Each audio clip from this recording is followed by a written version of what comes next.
Gulatin mo sila kunwari di mo kaya, tampay sa mga taong di naging madaya. Gaganap tayo hanggang maging bida sa istorya, basta tunay lang ang dapat ipakita. Relax ka lang, makukuha yan kahit na dahan-dahan. Makipagpaligsahan di mo yan kailangan, mas maraming magugulat pag nanalo ng di nakipagpustahan. Ako sa'yo, kalmahan mo lang, mga problema sa tawa mo idaan. At mas mabuti kung mag-isa ka lang, mga di naniwala ay gulatin mo na lang. Kung isipin na posible, madami nang nadali at nanginayang dahil nga hanggang doon na lang.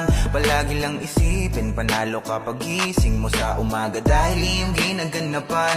Gawin mong natural ang buhay at magpatunay, kahit di madali ang makibagay. Sa una lang wala pang kulay, dapat kang masanay kung paano gagamitin ng iyong husay.